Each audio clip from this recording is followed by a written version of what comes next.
hello to everyone on Facebook. If you're still sticking with us, welcome to Bold as Brass podcast. This is the 7th live panel of the day, and hopefully you've had a chance to catch up on our YouTube released ones in the breaks as well.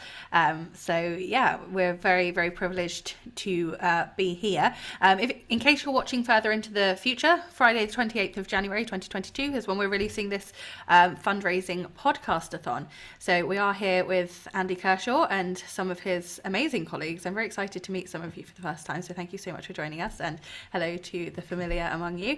I'm going to pass it over to Andy for a little while, and we're going to meet these folks and we're going to hear some stuff. We've got a video to share with you in a little while, and hopefully that works, because I haven't tried the tech on that one yet. And then we've got some questions for everyone. So Andy, it's over to you. Brilliant. Thanks, Mel, and great job so far today. Hope we are not too uninspiring in the graveyard shift, but it is the first alcohol shift post 5 o'clock in the UK anyway. So we've got a screen full of people. I think I can see everybody. We've got Tamsin Cowell, who's a cornetist and natural trumpet player.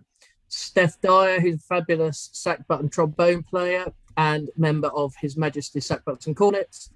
And Alexander, I'm not so sure. How are you? I'm a guest star. Yeah, great. I'm invited so me, to see you. That's wonderful. I didn't want to miss you out. I'm a non-professional cornet player, and so I was just wondering what this was all about. So wonderful.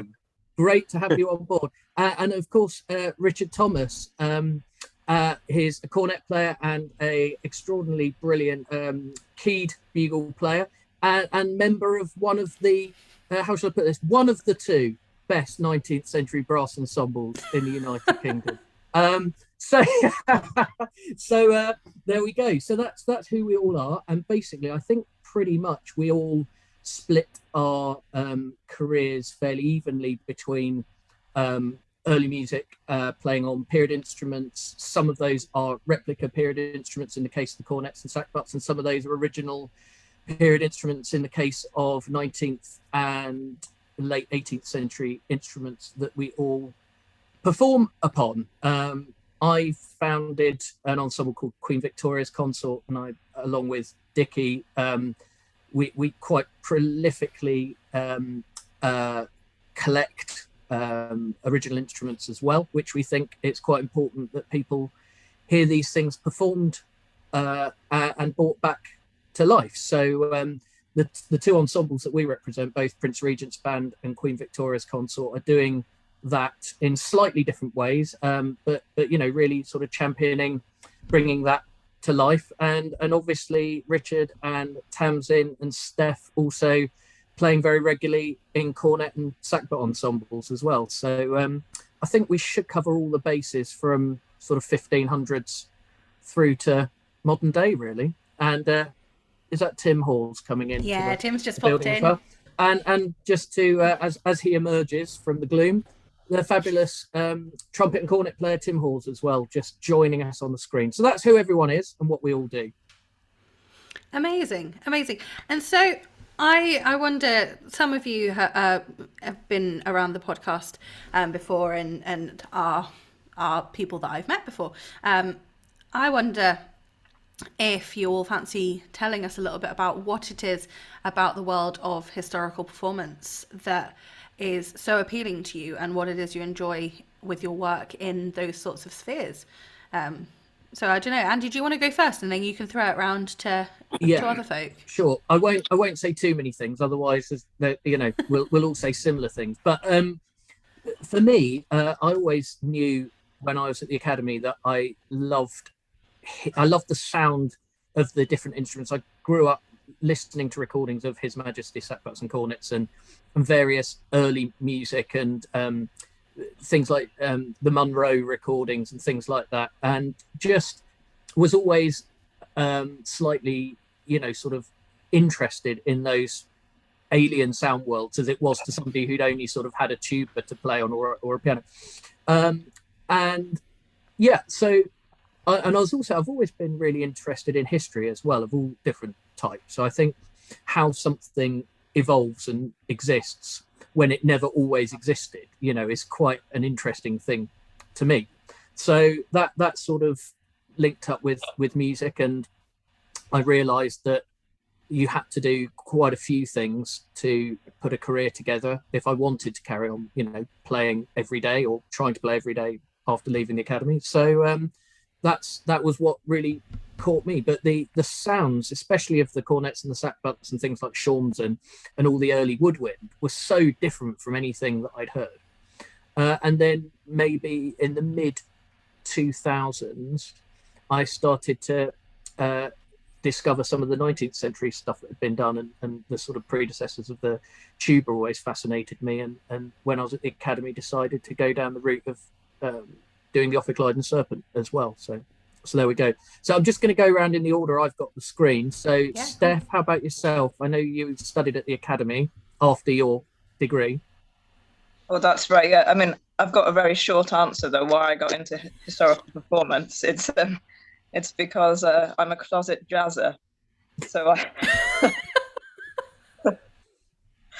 I've always dabbled with improvisation, and obviously jazz improvisation is a very different sort of discipline, but I wanted to do something that combined just something that involved a bit more creativity, really. So I found that historical performance was sort of genre where you could do some improvisation and be a bit more creative rather than just compared with being in an orchestra, for example. Essentially, your job is to play what's on the page. I mean, arguably, I know a lot of people will get wound up by that, but historical performance for me is to be able to improvise and be more creative than in a sort of not usual classical sense, if you see what I mean.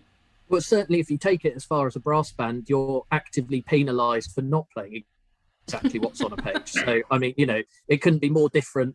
It couldn't be more different from, a competition, could it?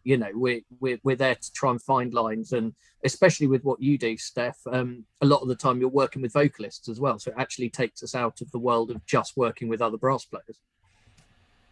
Yeah, absolutely. A lot of working with vocalists, of course, is to do with blend and phrasing. So, if you were to notate that kind of phrasing, it just, the page could be littered with crescendi, diminuendo, all that kind of thing. You've just got to be creative in that sense to really imitate the human voice. You can't just play what's on the page. So that's that's the reason why I'm so interested in historical performance. Fantastic. And we'll go round to Richard, who's next on my list. Richard Thomas. How are you, Richard? I'm very well, thank you, Andy. Nice to see everybody here. What was the question? Why early music? Why early music? Yeah. For me, I seem to have hit a rich vein of very influential teachers. My trumpet teacher at the university was very interested in historical stuff, and then he passed me on to John Wallace just as John became head of brass at the academy. And when I started studying there, John said he'd bought some cornets and some sackbuts and picked 5 of us out of the bar and said, right, you 5 go away and learn these instruments. I'd already been doing some stuff on natural trumpets anyway, and my master's dissertation was on the Shaw trumpets, the silver Shaw trumpets that are at the Tower of London. So I'd already been doing that. Then I'd started playing the cornet when I got to the academy. And at the time, John was working with Trevor Herbert to examine the Cavartha band manuscripts. And that's where Tim and I first met each other, was playing in the recordings on the Open University program that was made in 1995. I think before some people were born here. And it kind of led on from there. So I've got a foot in the 16th, 17th century, 18th, 19th, and after doing something very recently, period instruments of the very early 20th century.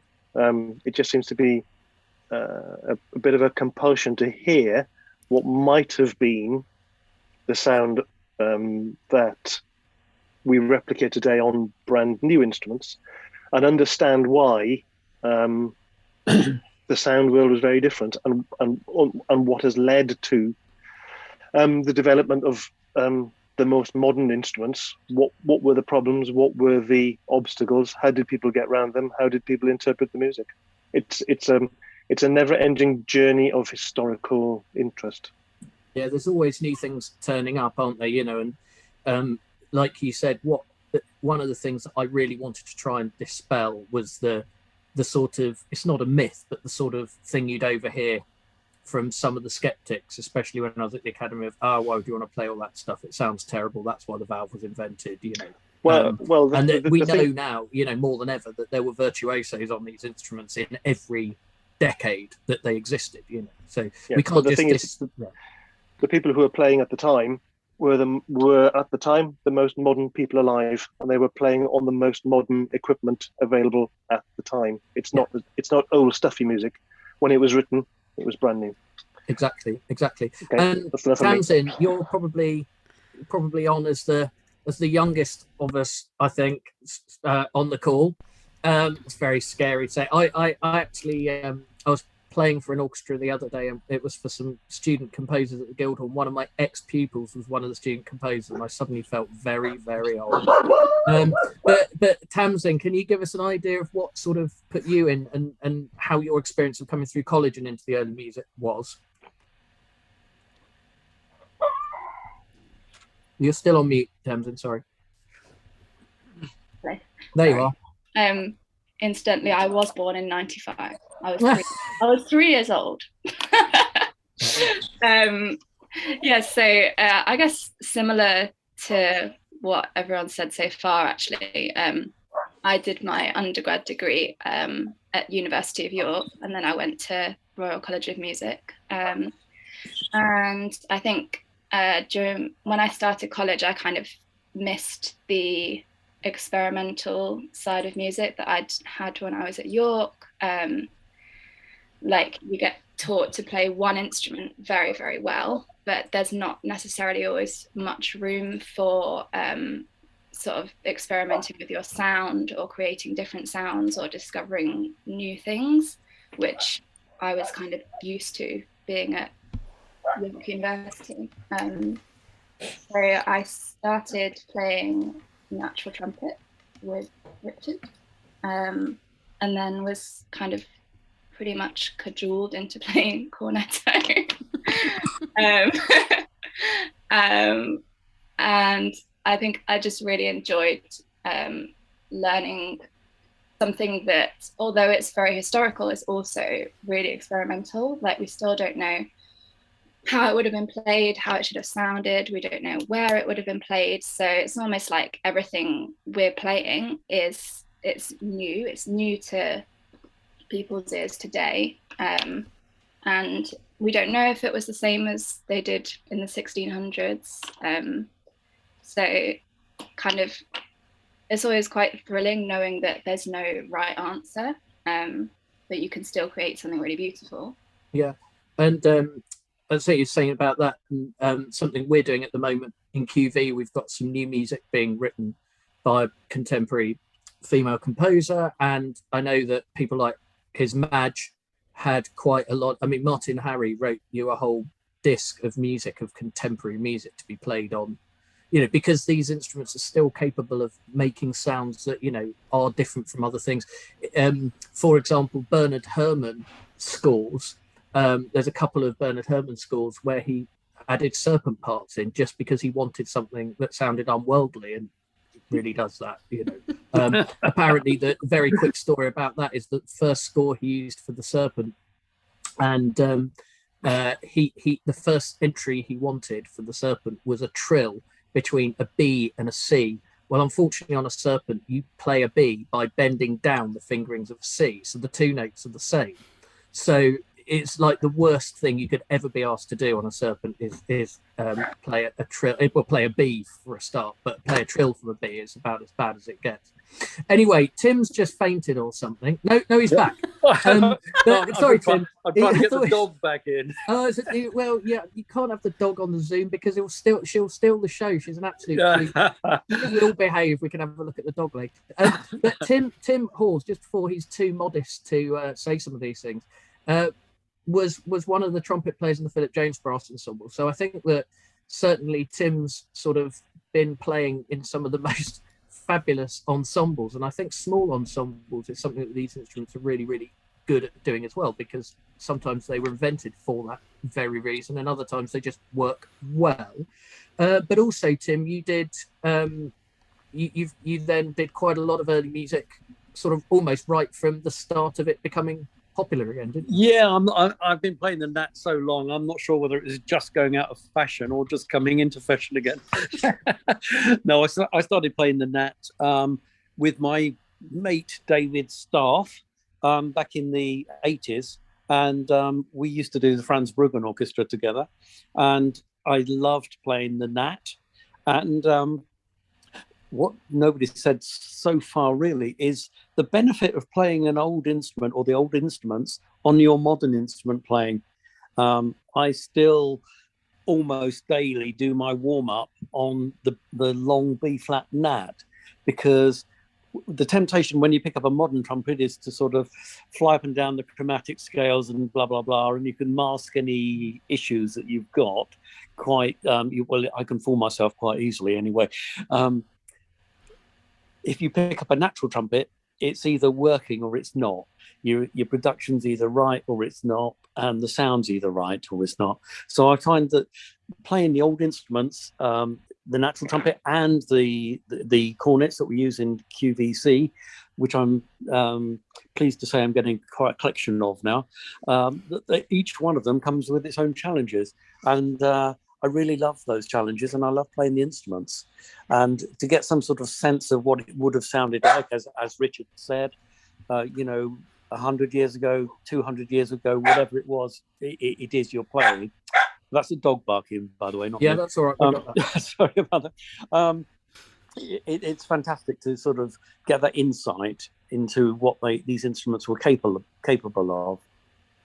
So I think that if we, just the things that general brass players will come across regularly, even whether you're playing in an amateur orchestra or a professional orchestra, you'll probably come across something like Symphonie Fantastique, and you wonder why there's 3 trombones written the way they're written for. You wonder why there's these 2 things called ophicleides. You wonder why the 2 ophicleides are playing with 4 bassoons in the Dies Irae, which as a kid, and I'll hold my hands up here, I didn't even know there were bassoons in that bit. And when there are 2 modern tubas going full tilt because they think, it's our big solo, the bassoons might as well not be there. But for example, four bassoons with 2 ophicleides, especially the old French bassoons, suddenly you're in a different sound world. But also then you've got things like that cornet solo in the Unbal. You suddenly realise that they wouldn't have written an obligato cornet solo like that unless there was somebody very talented who could play it. Same with why we have Mozart horn concertos,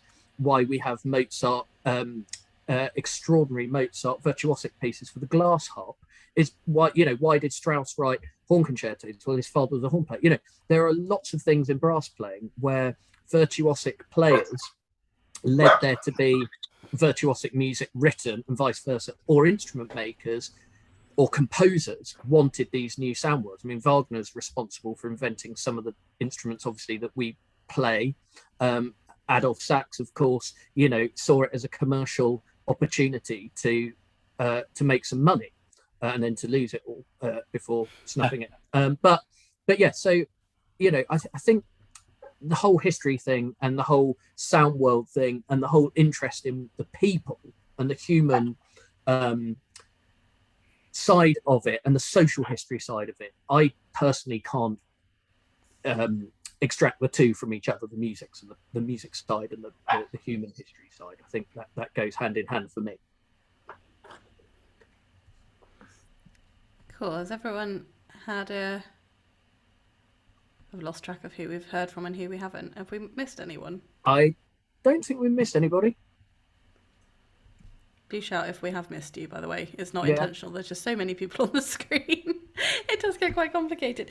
Okay, so as somebody who has had limited experience in historical performance, and I know we've got a lot of people listening in today who might have even less experience than I have,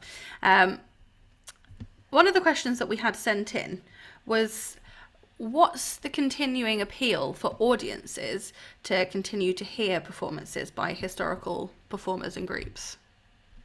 Richard, do you want to say something on this? Yes. I'll just pick up on something that Andy was talking about, the piece Andy was talking about, the Symphonie Fantastique. And I was working with John Elliott Gardner's orchestra, and I was playing, the piece that I was playing was the Royal Hunt from the Trojans. So I was one of the 4 offstage and then onstage saxophone players. But in the second half of the concert, they were doing Symphonie Fantastique. And having played it a number of times, I'd now never want to hear it played by a modern orchestra. The colour palette, the sound palette from the period instruments was so shocking to me. I thought I knew Symphonie Fantastique. I didn't know it at all. It's like an organist playing with only one type of stop. Then they pull all the stops out or have different color, and suddenly the sound world, the sound palette is transformed. And that's just by hearing instruments of the time that were written by a composer of the time who was well versed in the orchestration and how to use those instruments in those settings.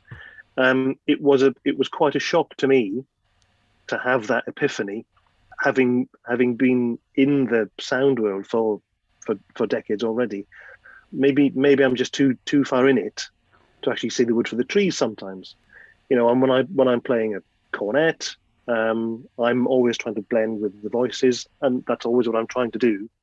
And I, for me, don't perceive necessarily that when an audience member hears it, they hear this extraordinary blend of instrument and voice together that you wouldn't get if you had a modern brass instrument playing with a voice. So why go and hear this rather niche sound world? I think if you have an interest in the music, you have an interest in why it was written, where it was written, who it was written for, and what potentially we can recreate with the knowledge that we have. We can't do, as Tamsin said, we don't know what it sounds like. We can have a good guess. There's lots of literature. There are some historic instruments that we can play. There are some historic mouthpieces that we can use, but we don't know exactly. So it's our best supposition that the word authenticity has now been removed somewhat from the lexicon. So it's our idea of not how we make something authentic, but what's our best guess. And that leads us towards creating a whole new sound world that if you were to compare that to a modern interpretation, it gives you a completely different idea of what the sound could potentially be. Yeah, I just to pick up on that, Steph, I'm going to bring you on and listen. Tamsin, you might want to come in on this as well as another cornet player. For example, I can't think of countless, say, Monteverdi Vespers that are going on around the country where they stick modern brass in and replace the cornets and saxophones. People still want to go and hear a Vespers, and they would expect even some amateur choirs will book cornet and saxophone players because that's the sound world that they want to inhabit. It's almost as ridiculous. I mean, this is very controversial, but hey, here goes. I've had half of beer, so I'm going to be controversial. But it is almost as radical as Richard said, as hearing a Symphonie Fantastique on modern instruments. It's like, why are we happy to hear that on modern instruments? But we would all go, oh, that's weird if somebody turned up with some trumpets and trombones to play a Vespers. But Steph, obviously, part of the stock in trade of his Madge and other cornet and saxophone ensembles is accompanying these sorts of choirs. So and they seem to be very popular pieces still. Yeah, I mean, I'm not sure what I can really add to this apart from to say I actually, I don't know. I don't really understand why anybody would.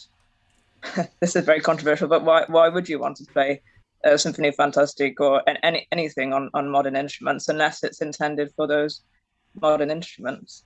That's the sort of position I'm in. But specifically with a concert like Monteverdi Vespers, I would say that from an audience perspective, I can imagine that they want to be kind of transported to a particular time, particular place, and they want to have that kind of escapism and imagine that they've gone back in time and kind of have this kind of experience. They don't want to. I would say I don't think why would they want to hear it on modern instruments? I can't get my head around it.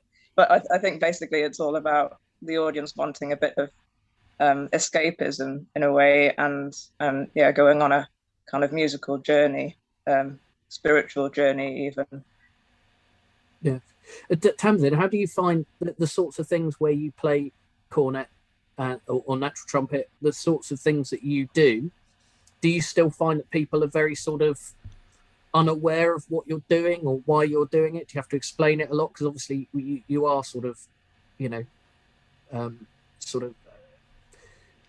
we I suppose the rest of us were probably all around at a time where, maybe Steph not so much, but the rest of us were all around at a time where the big explosion of early music had happened, and there's these seminal recordings, and people go, oh, you've got to go and hear this recording of Jiggy's first Symphony Fantastique or Vespers or Bruggen Band doing this, that and the other.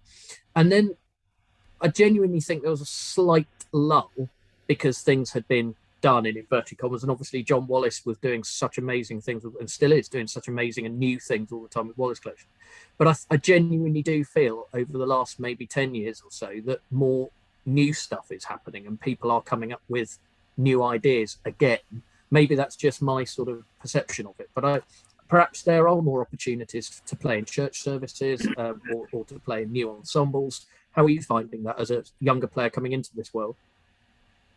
I guess to answer your first question, I do still find that more often than not, when I play natural trumpet in a Messiah, someone will come up to me and be asking all about the instrument, like, never seen that instrument before.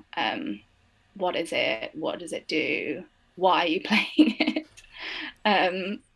Which I guess for someone who has done quite a lot of those like Baroque orchestra Messiahs, it always surprises me a bit. But I suppose there is a lot of people who haven't seen that kind of instrument before, and it's really nice to be able to introduce them to it. I guess if you're playing in a Baroque orchestra, all of the instruments are different and you're playing at a different pitch to normal, but most members of the public don't notice that as much.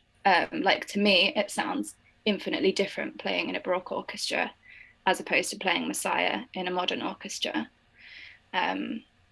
But I suppose as kind of like a member of the public who doesn't have any specialist knowledge about music, they probably would, if they had to compare, they probably would be able to notice a difference, but maybe not enough to say which they prefer. I don't know. But I think also going back to Melissa's original question, I think as a musician today, it's really easy to get sort of sucked into like, this is how Beethoven 5 should sound, and you get all these amazing orchestras playing it, and like Berlin Philharmonic, Vienna Philharmonic, and obviously it sounds incredible. But for me, one of the things that appeals about thinking more about the history is that there's so many different things you can do with it, whereas just playing in different modern orchestras, like you can change the dynamics, you can change the tempi, you can, like, there's little things you can change, but really in the grand scheme of things, they're very small things, and one performance of Beethoven 5 isn't going to be that different from another. Whereas if you hear it on period instruments at a different pitch, it's going to be vastly different to most people that hear it. And that's what kind of, like, I think that's what's going to keep the interest and keep people wanting to see different performances of that piece.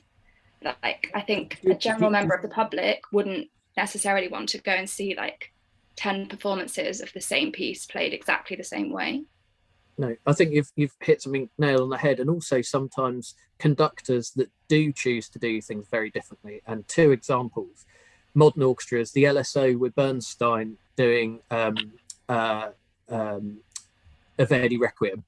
I mean, the tempos, the dynamics, the speed changes are so weird and manic, but it's a genius recording. Yet it's sort of always regarded as, oh, it's just a weird recording because it's so crazy, because Bernstein was obviously going to go, right, I'm going to do something different. But it's fantastic. It's one of the few sort of, and the other one is there are two Schulte recordings of Beethoven 5 with the Vienna Phil. One of them is mad.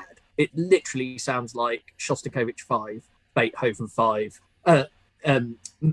together. It's so violent and so weird and unhinged. But I think that's what got me sort of more interested in it, because it was different, because he had let them off the leash a bit. He had clearly said to the trumpets, have a, go on, play it like you're in a Russian orchestra or whatever.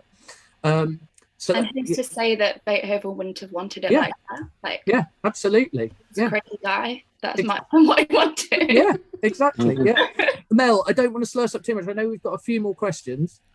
No, it's fine. I'm not here to cut anyone off when they're in their flow at all. No, I'm just here having a lovely time having my historical performance lesson. I feel like I'm back at college. Go, Richard. May I come back in? Of course. Just to pick up on your original question, Melissa. The other aspect of what we do, what I do as a player and a teacher, is to actually appreciate that there are some people who don't want to play historic instruments or can't play historic instruments, and then the route then as a practitioner is to open the door to people who want to play in a historic style but on modern instruments, and that can be transformative for a lot of music. So I don't think any of us are saying we don't want anybody to play any old music on modern instruments. That's absolutely not the case. But there's quite a lot of information that has come through research, which suggests that if you do something, you may well get a historic interpretation to what you're performing, whether that be on a historic instrument or whether it's on a modern instrument. So period performance on modern instruments is right up there with period performance on period instruments. So that's something that is very important and is not being dismissed or anything. So that modern historic interpretation is can be done on any instrument. So that's one thing I think that we would all agree. Yeah, that's totally. And just dispelling this myth. I mean, when I have sat in, especially brass ensemble rehearsals, doing things like the Samuel Scheidt and all that sort of thing, where they just say, oh, it will be historically relevant if you go D, that, D, and it's like, no.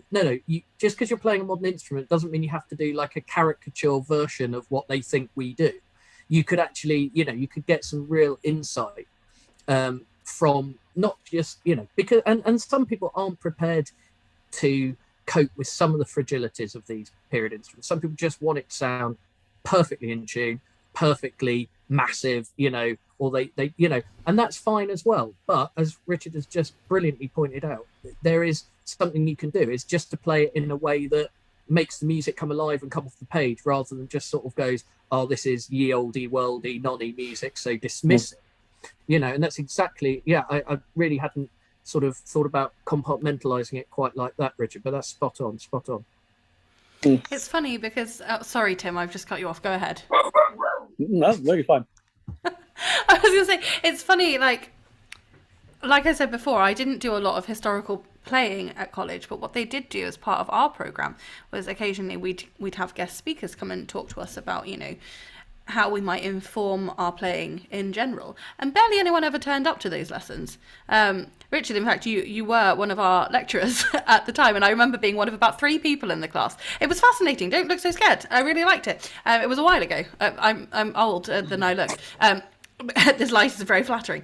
And it was really interesting, but barely anyone turned up because I think they thought it just didn't apply to them, or they weren't interested, but they hadn't heard it yet, so they didn't know. So... yeah, I'm learning a lot. Well, where was that, Melissa? Trinity Laban, 2009 it'd have been. Fine. Okay. So if you're a music student, it should be part of your forward thinking. If going into the profession is what you think you will do, is to be there to get as much information as possible, because you want to be the most versatile professional musician you can be. So anybody who doesn't turn up is not going to get asked, because the people lecturing are not going to ask them because they know they're not there. That's just on a purely mercenary level. Very true. Yeah, and also, you know, as musicians, we should all be as versatile as possible anyway. So an interest in playing historical instruments should be a part of a multi-purpose career, shouldn't it? We should all be learning a little bit of this, a little bit of that, and bringing it all together to make the whole of what we are as a musician. Tastes change. You very rarely, for instance, see the big orchestras in London playing Mozart symphonies these days, because people don't really want to hear it. They do want to hear period orchestras. I'll make a prediction on the way tastes are changing and how these historical performances come about. This is for the future. Now, I went to the theatre recently and I sat through a performance of something that we all know and love, and it should have had a very, very much larger band. It was being performed with a very small band and 3 synthesizers. Now, I was probably, and I have to say, and it hurts me to say this, it actually sounded really good. And I'm one of the few people who was probably sitting in that auditorium that day thinking, I know what this should sound like with the proper forces. And I said to somebody who I was with that, I think in 100 years' time, people are going to be looking at these West End musicals that were on in the sort of late 20th century and be going, hey, they used to do these things with bands of 25 and 30 players. I wonder what it would sound like. So in 100 years' time, maybe they'll be trying to recreate what we're doing now. That's it. Your chair on Tim was principal trumpet on Les Mis for 30-something years, were it, Tim? Something like that. Something like that. Yes. Your Les Mis. When I started, obviously. So after you're long gone and sleeping peacefully, somebody will be historically wondering what Tim Hawes' interpretation of the principal trumpet on Les Mis was. But I think so. I mean, that sounds kind of silly, but yeah, not me personally, but they will. I think in 100 years' time they'll be wondering, because I already lived through an existence where it went from a band of 21 down to 11, then back up to 14, then they did a 26. And now I can't remember what it is now. I think it's down to about 12 something. So it's changing all the time, mostly because of the sophistication of the synthesizers. But you take that forward 100 years, they might be able to do the whole thing with one synthesizer. And then somebody will be thinking, but that's not what it was written for. No, exactly in the same way we're doing now. Yeah, precisely.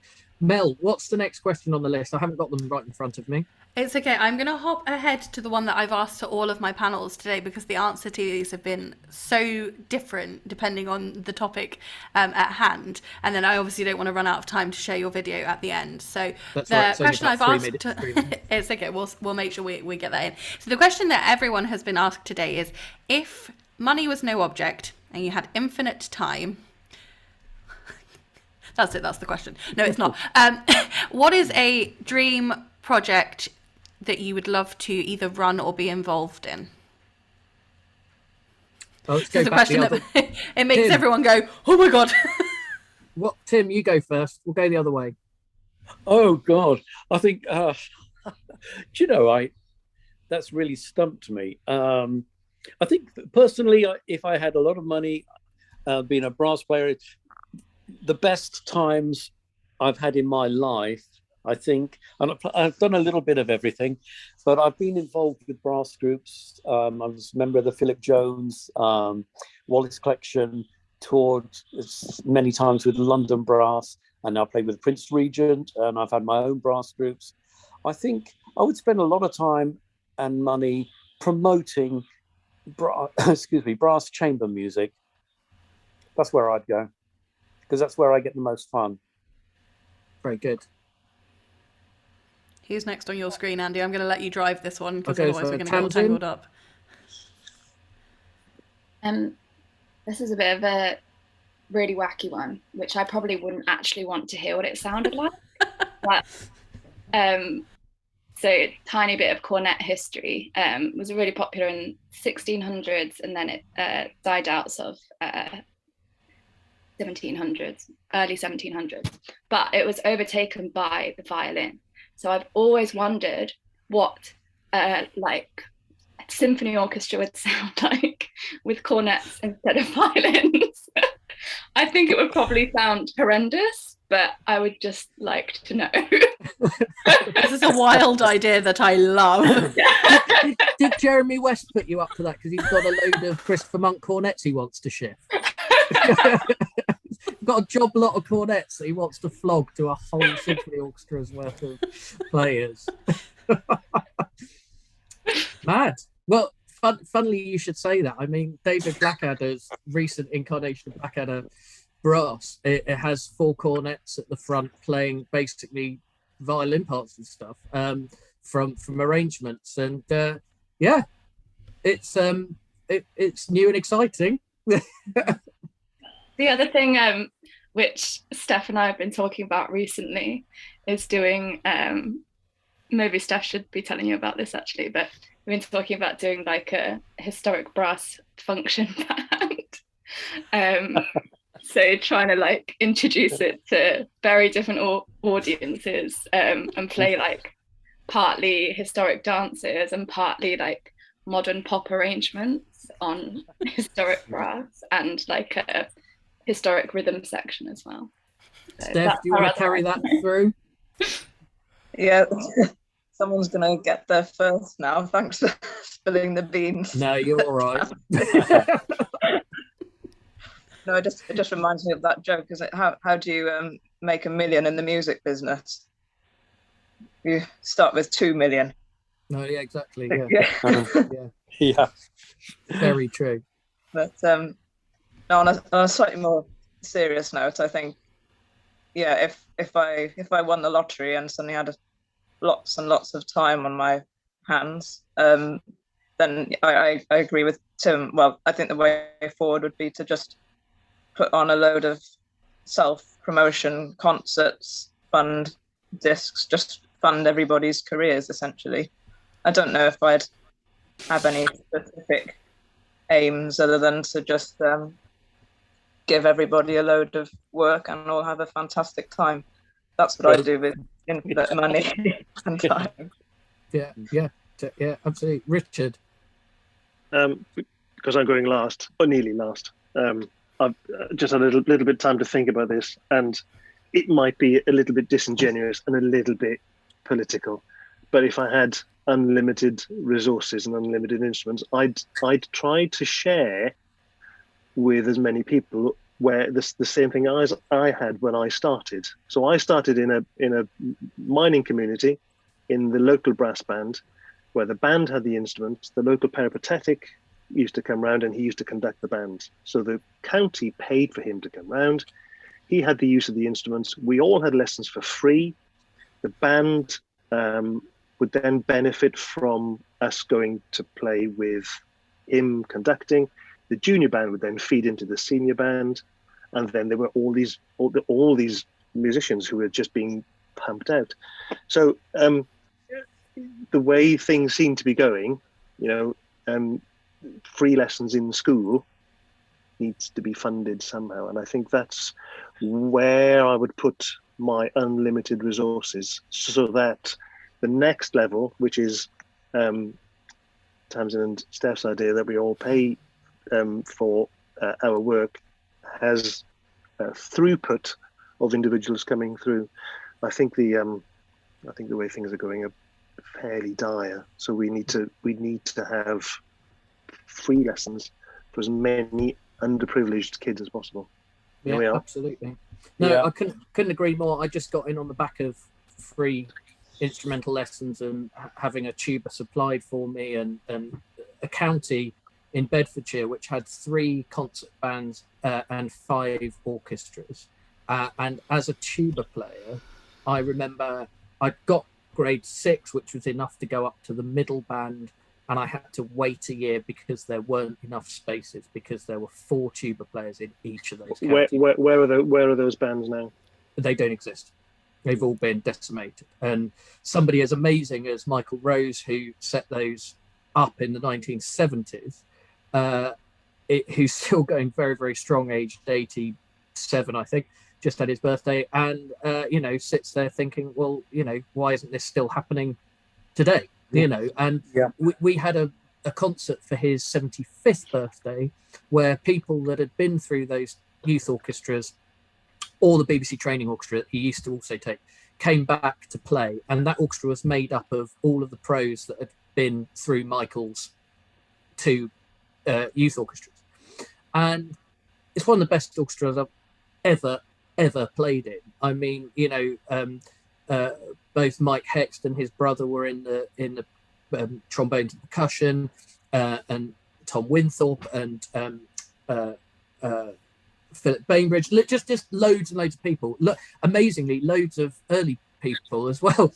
But it was just, and that has all gone.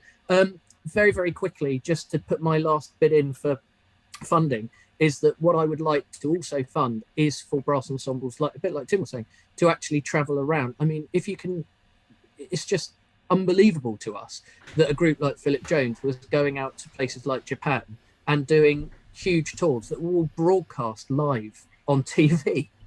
This was a big thing. Even if you look back to the videos from the 80s of all that, those brass band programs that were on the television that were going out on mainstream TV.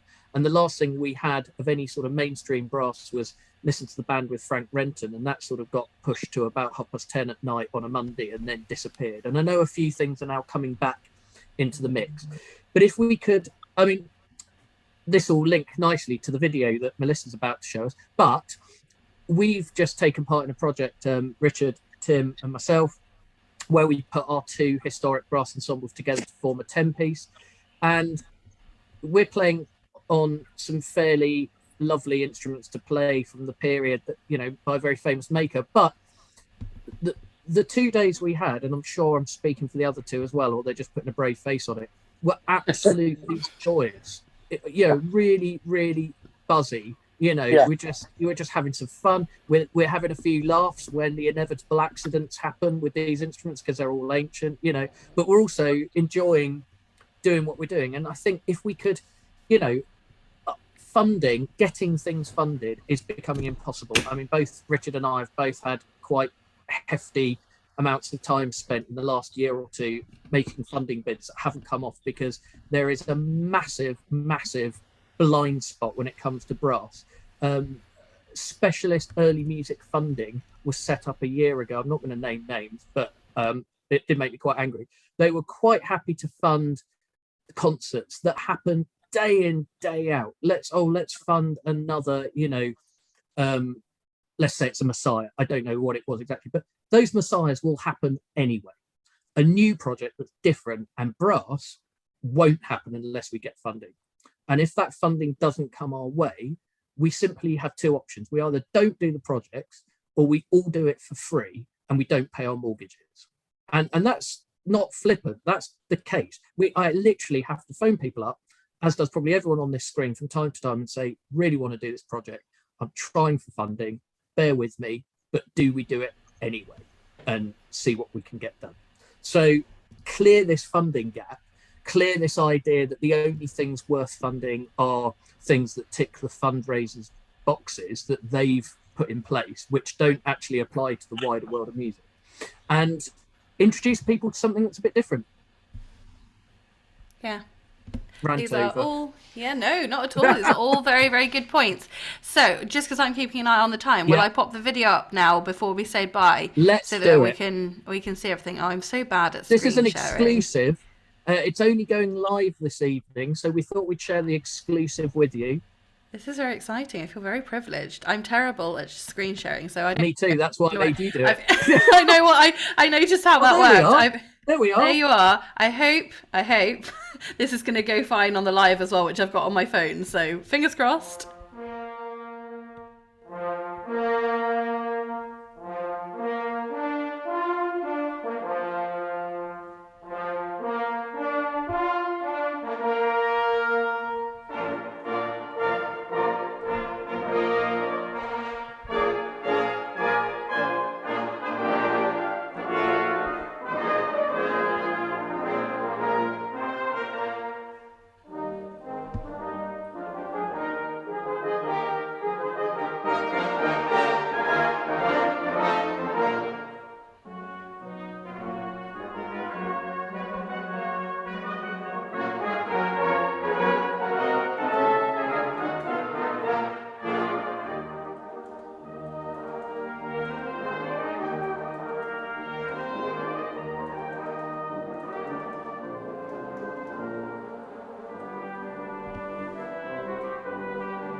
Yeah, nice one. There you go. With So, her. I mean, we're going to share that on our social medias later tonight and everything. It was a little bit glitchy, mine, because I think it was probably maxing out everyone's internet broadband by sharing that on Facebook and everything. But just to give people an idea of the sort of things that can be done, and obviously it was quite an amazing couple of days to get those pieces recording and on all those instruments as well.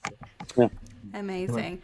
Oh, well, thank you so much for sharing that with us. And I have to keep an eye on the time because I have another panel literally at 6 o'clock. Perfect. So perfect timing to wrap it up. But thank you so much for coming and taking part in this. And it's been such a pleasure to hear from you all. Great. Thanks, Mel. Pleasure. Great event. No problem. Bye. See you later. Thank you so much. See you, Mel. Take care. Bye. Bye.